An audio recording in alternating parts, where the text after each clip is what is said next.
We're back, and as you can see, the studio has transitioned for the holidays. I did take a little bit of a break. I wanted to kind of rest up. I was writing a lot to get ready for the big holiday push. We're going to have a lot of videos coming out, a lot of comparisons, try to help you through your buying decisions this Christmas when you're looking at different phones that have come out this year. We'll have all of that here, but today I wanted to talk about a phone that I've been using for the last several weeks that I really like. It's the OnePlus 15 in Sandstorm, which we'll talk about in a moment. But it's a phone that while I like it, it makes me angry. And we're going to talk about why right now.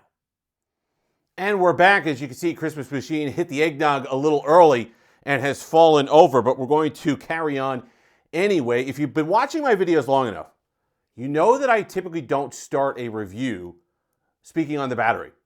But that is absolutely what I'm going to do here. Because there are good batteries, there are great batteries, and then there is what is included with the OnePlus 15. We've all heard the top line number, right? 7,300 milliamp hours dual cell, so two cells adding up to 7,300 milliamp hours. That's fine. I don't know if we've almost become desensitized to some of these facts and figures and specs that we see on phones, but whatever conception you have in your mind, whatever you've thought this experience would be like with this battery, this huge silicon carbon battery in this phone that maintains a relatively normal form factor, put it out of your head. Because the specs on paper do not do this thing justice. This is a massive battery. It goes for days. I've gone 3 days on a single charge without even worrying about it.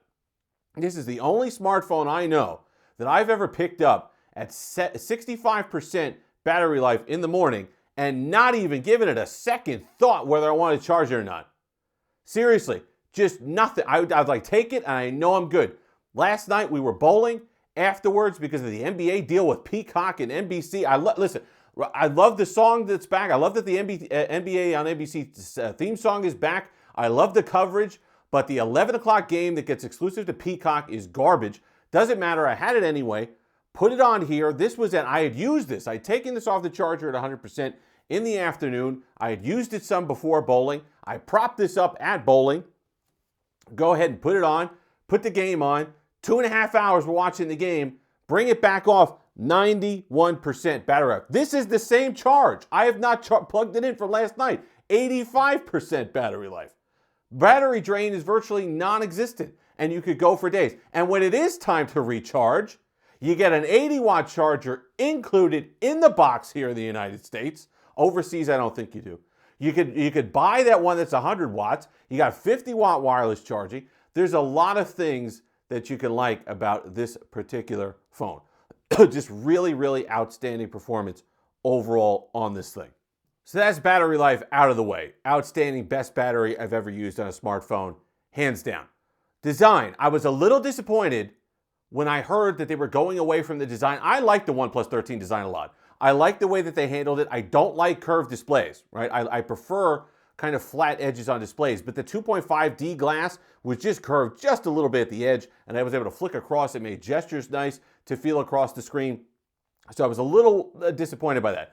It's a relatively generic design. I'll say the one thing that saves it, Darude references aside, is the Sandstorm color. Really nice. I don't think pictures do it justice. In person, it's just a flat, clean, I don't know how you'd even describe it. Like on the whiter shade, there's not a lot of yellow in it whatsoever, so it doesn't show up as yellow. Just an overall really nice color. Feels nice in the hand. 215 grams, I believe, so the weight is right. I really like it. Display, not the Quad HD display that you get on a OnePlus 13. That might bother some people, but it's still a really nice panel.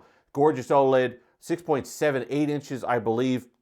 120 hertz, but in gaming, I think it is, you can get up to 165 hertz. Super fluid, saturated, really nice panel. I used to like OnePlus panels a lot. This is a OnePlus 9. People could go back that far. I used to like kind of the texture and the color temperatures that they have in the panels. That's returned here on the OnePlus 15, so no problems there. Performance, look, I don't even know how you could. I was barely getting the most out of my Snapdragon 8 Elite. Now you got the Snapdragon 8 Elite Gen 5. It's blazing. I don't know what to tell you. I don't know where we're going with this overhead on these chipsets, but if you can have it, if it's there, and you need it someday, or you're doing a lot of intensive stuff, you're doing photo editing on your phone, you're doing video editing on your phone, you're gaming all day long on your phone, and you want absolutely peak performance at the best price that you can get, then the OnePlus 15 is the way you're going to want. We're speaking of price, $900 for the 12 gig, 256 gigabyte variant. There is a 16 gigabyte variant available. That'll bring the price up to $1,000. Now, I know people argue, oh, $1,000, no phone is ever going to be worth $1,000. Okay, fine, whatever. If you're somebody who is buying other devices, you know that $900 for this spec sheet, this performance, this battery life, this fit and finish is pretty darn good. Okay, you're looking at the Galaxy S25 Ultra. I understand discounts and carried, I get it. $1,300 base price, $900 over here. They've returned that value gap, the OnePlus that we know and love OnePlus for, and that to me is important with this particular device. Cameras, no Hasselblad anymore, you'll notice. It's got a Detail Max engine, something like that. I don't know what it is. We'll throw up the shots. It's pretty darn good.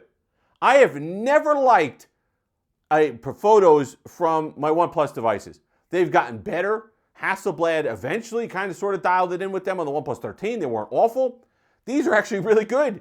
They're really detailed. They're kind of close to the images, especially the low light images that we see on these overseas phones. The sensor isn't as large, but I do think that you get a lot of that feeling and that kind of the detail in those photos that we see in some of those other phones. And you'd expect some of that DNA in here. You'd expect that since OnePlus is so closely tied with Oppo and those other brands overseas, that you'd have some of that in the camera system here. So I was a little worried when they went away from Hasselblad, when they ended the partnership, but I got to tell you, this is probably the best camera system I've used on a OnePlus device as well. So we talked about all that other stuff. Now, the one thing that usually catches OnePlus, software. Software support now is good. I believe it's still the 4-6 year split. So 4 years of updates, 6 years of security patches. For most people, enthusiasts, that's going to be more than enough because you're moving on from this device in a few years anyway because you're going to want the latest and greatest from there. Oxygen OS 16 is fine. I haven't noticed any undue hiccups, nothing crashing on me, no glitches, no freeze frames, no anything. It's been really solid. Oxygen OS 15 was really solid. I didn't have any real issues with it. So 16 is good. Open Canvas is here. You can flip back and forth on multitasking. I really like that they've brought that to their non-foldable phones.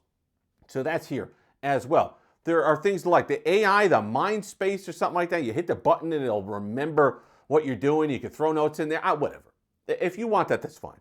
I hit the button, I use Google Gemini if I want to ask AI a question, and the rest of it I don't care about. Well, Oxygen OS isn't the negative that it used to be.